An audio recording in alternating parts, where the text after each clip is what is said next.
पुण्यामध्ये पैसो की गुंज या कार्यक्रमात राहुल गांधी यांनी महिला सक्षमीकरणाचा मुद्दा मांडला. परंतु राहुल गांधी महिलांच्या आरक्षणाला विरोध करणारे तुम्ही. संसदेमध्ये महिलांना आरक्षण देण्यासाठी कायदा आला तर राहुल गांधी यांनी विरोध केला. संसदेमध्ये 33% खासदार, 33% आमदार महिला होणार आहेत, परंतु महिला सक्षमीकरणाच्या कायद्याला विरोध करण्याचं काम काँग्रेसनं केलंय, राहुल गांधींनी केलंय. आणि पुण्यातल्या पैसो की गुंज कार्यक्रमात राहुल गांधी महिला सक्षमीकरणाच्या गप्पा मारतायत. राहुल गांधी, तुमच्यात हिंमत असेल तर आधी प्रियंका गांधी यांना काँग्रेसचं अध्यक्ष करा. प्रियंका गांधी यांना तुम्ही बोलू देत नाहीत, त्यांना कार्यक्रमामध्ये सहभागी होऊ देत नाहीत आणि महिला सक्षमीकरणाच्या गप्पा पुण्यामध्ये मारतायत. पुण्यामधला कार्यक्रम हा पेड होता हे देखील महाराष्ट्राने बघितलंय. महिला संरक्षणाच्या, महिला आरक्षणाच्या गप्पा, सक्षमीकरणाच्या गप्पा राहुल गांधी यांनी मारू नये. कारण तुम्ही 2013 नंतर एकही महिला मुख्यमंत्री केली नाही. काँग्रेस वर्किंग कमिटीमध्ये किती महिला आहेत एकदा राहुल गांधींनी सांगावं. महाराष्ट्रातल्या काँग्रेसमध्ये किती महिला नेत्या आहेत याचं उत्तर राहुल गांधींनी द्यावं. देशामध्ये किती महिला नेत्यांचा सन्मान राहुल गांधींनी केला एकदा महाराष्ट्राला सांगावं आणि मग महिला सक्षमीकरणाच्या गप्पा माराव्यात. देवेंद्रजी फडणवीस जेनझीशी आज संवाद साधत नाहीत. जनाब संजय राऊत, तुम्हाला आठवत असेल तर सप्टेंबर 2025 मध्ये वरळी डोममध्ये जेनझी सोबत सर्वात आधी देवाभाऊंनी संवाद साधला होता. तेव्हा ना अभिजित दिपकेंनी आंदोलन केलं होतं, तेव्हा तुम्ही अभिजित दिपकेला विष्णूचा अवतार म्हणून संबोधित केलं होतं. आज उभाटा गट आणि तुमचं संपूर्ण अस्तित्व संपल्यानंतर तुम्हाला अभिजित दिपकेच्या जीवावर राजकीय पुनर्जीवन करावं लागतंय. म्हणून तुम्ही अभिजित दिपकेला विष्णूचा अवतार म्हणून संबोधित करतायत. संजय राऊत, अभिजित दिपकेचा फोटो भांडूपच्या घरी आणि मातोश्रीच्या घरी लागलाय आणि विष्णूचा अवतार म्हणून रोज अभिजित दिपकेची पूजा तुम्ही करतायत. त्यामुळं आपलं अस्तित्व संपल्यानंतर अभिजित दिपकेच्या आणि या तथाकथित विष्णू अवताराच्या जीवावर तुम्ही आपलं राजकीय दुकान थाटवतायत, त्याची चिंता करा. देवेंद्रजी फडणवीस कालही जेनजींसोबत होते, आजही आहेत आणि उद्याही आहेत. 14 कोटी जनतेचे आशीर्वाद देवाभाऊंच्या पाठीशी आहेत, तुम्हाला कुणीही विचारत नाही.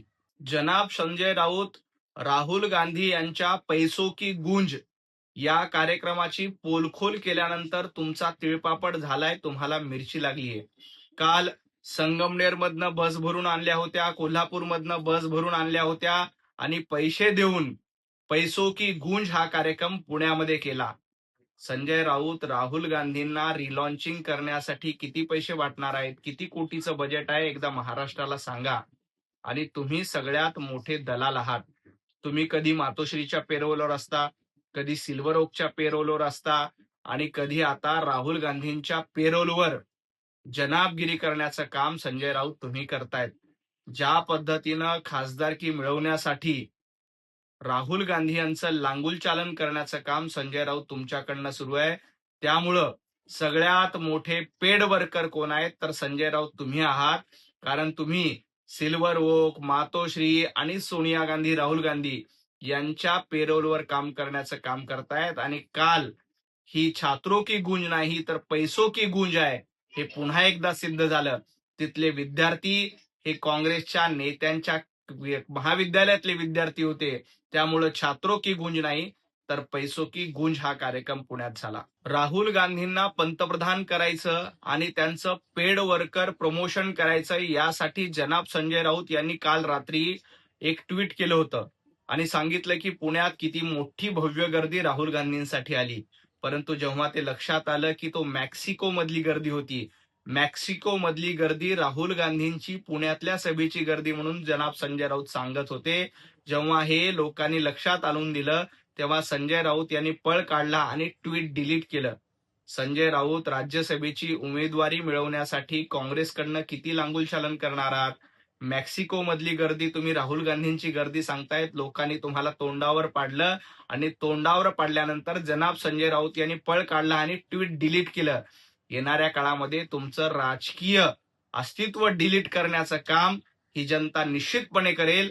महाराष्ट्रामध्ये झालंय, देशामध्ये देखील राहुल गांधी आणि तुमच्या पक्षाचं अस्तित्व जसं काल तुम्ही ट्विट डिलीट केलं तसं जनता डिलीट केल्याशिवाय राहणार नाही. अंगणवाडी पोषण आहारच्या घोटाळ्या प्रकरणात माननीय मुख्यमंत्री देवेंद्रजी फडणवीस साहेबांनी चौकशीचे आदेश दिले. चौकशीवरून दोषींवर कारवाई करण्यात येईल. परंतु कोविडच्या काळामध्ये कामगारांना वाटली जाणारी खिचडी, या खिचडीमध्ये अपहार कोणी केला होता? संजय राऊत खिचडीमध्ये घोटाळा करणारे आणि त्याचे पैसे खाणारे तुम्ही, आणि पत्राचाळीमध्ये तर तुम्हाला जेलमध्ये बसावं लागलं 100 दिवस. त्यामुळे घोटाळ्याच्या गप्पा संजय राऊतांनी करू नये. कशा पद्धतीनं मुंबईमध्ये परप्रांतीय कंत्राटदारांना तुम्ही कंत्राट दिली होती याचा इतिहास संदीप देशपांडे यांनी एकदा वाचला होता. आठवत नसेल तर पुन्हा एकदा संदीप देशपांडे ते वाचून दाखवतील. कशा पद्धतीने खिचडीमध्ये घोटाळा केला, कफनमध्ये घोटाळा केला. या पोषण आहारामध्ये जी चुकीची गोष्ट झाली त्याच्यावर कारवाई केली जाईल. कुणालाही सोडलं जाणार नाही.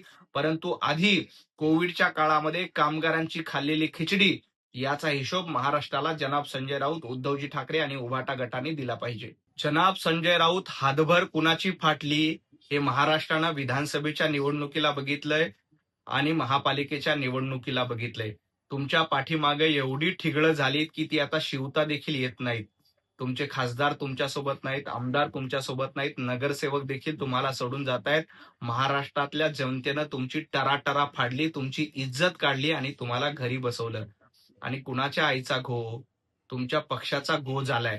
तुमच्या पक्षाला गो बॅक म्हणून महाराष्ट्राने सांगितलंय आणि त्यामुळं अशी भाषा वापरलात तर महाराष्ट्र आणखी तुम्हाला गो बॅक करेल आणि तुमचा गोगो होऊन जाईल. त्यामुळे असे शब्द वापरायला लावू नका. तुमची कशी फाटलेली आहे ती कशी शिवता येईल ते बघा. खासदार सोडून गेले, आमदार सोडून गेले, नगरसेवक टिकत नाहीत. त्यामुळं आपला पक्षाचा अख्खा गोगो झालाय. अख्ख्या पक्षाला घरी बसवलंय. त्याचं आत्मचिंतन करा. राहुल गांधींना पंतप्रधान करण्याच्या नादामध्ये आदित्य ठाकरे आणि उद्धवजी ठाकरेंचं करिअर उद्ध्वस्त करण्याचं काम जनाब संजय राऊत करतायत. त्यामुळे कुणाची फाटली याचं आत्मचिंतन जनाब संजय राऊतांनी करावं. जनाब संजय राऊत, फुटबॉलमध्ये जसं रेड कार्ड असतं तसं रेड कार्ड महाराष्ट्रातल्या जनतेनं उद्धवजी ठाकरेंना दाखवलं आणि घरी बसवलं. आदित्य ठाकरेंना दाखवलं. संजय राऊत तुम्हाला देखील रेड कार्ड दाखवलेलं आहे. फुटबॉलमध्ये रेड कार्ड दाखवल्यानंतर घरी बसवतात तसं उभाटा गटाला घरी बसवण्याचं काम महाराष्ट्रातल्या जनतेनं प्रामाणिकपणे केलंय. त्यामुळं खऱ्या अर्थानं राजकारणात रेड कार्ड कुणाला मिळालंय तर उद्धवजी ठाकरे, जनाब संजय राऊत आणि आदित्य ठाकरे यांना मिळालंय.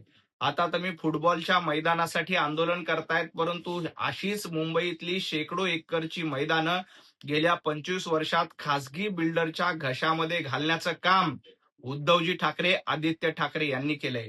त्यामुळं असं आंदोलन करण्याच्या ऐवजी आधी आपल्याला जनतेनं रेड कार्ड दाखवलंय आणि त्या रेड कार्डमुळे मुंबई महापालिकेत तुम्हाला घरी बसावं लागलंय, महाराष्ट्रात घरी बसावं लागलं आणि भारतीय जनता पार्टी महायुतीचं सरकार आलंय हे जनाब संजय राऊत ध्यानात ठेवा. फुटबॉलसाठी आंदोलन करण्याच्या ऐवजी जनतेनं दाखवलेलं रेड कार्ड बघा आणि आत्मचिंतन करा. लाडक्या बहिणींना 1,500 रुपये देणं हा पेड इव्हेंट नाहीये तर महिला सक्षमीकरणासाठी टाकलेलं पाऊल आहे. तुम्ही महाविकास आघाडीनं लाडक्या बहिणींना 2,500 रुपये देणार असं आश्वासन दिलं होतं, तेव्हा तो पेड इव्हेंट नव्हता का?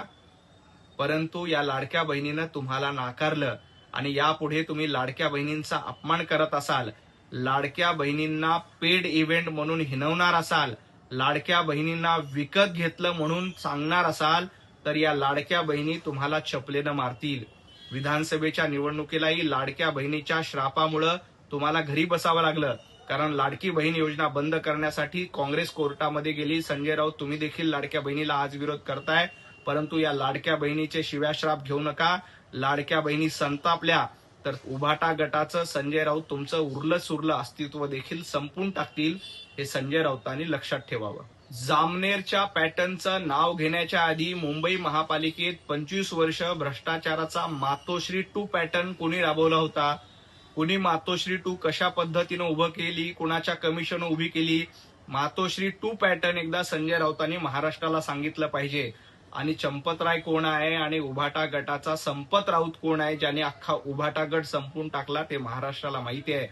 तुम्ही मातोश्री 2 पॅटर्न अंतर्गत मुंबई महापालिकेला कसं लुटलं, कंत्राटदाराकडनं कसे पैसे घेतले याचा हिशोब आधी द्या.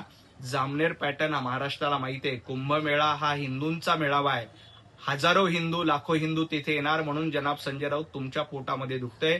हाच जर का मुल्ला मौलवींचा मेळावा असता संजय राऊतांनी पायघड्या घातल्या असत्या आणि सांगितलं असतं याला हजारो कोटीचं बजेट द्या.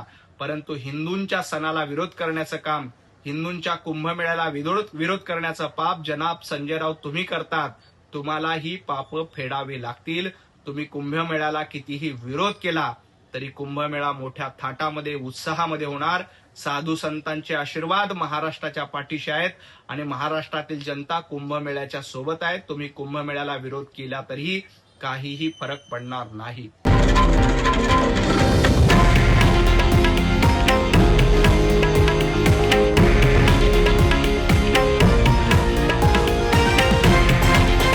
हे आहे देशातील नंबर 1 न्यूज नेटवर्क आणि आपण पाहत आहात TV9 मराठी, एकमेव.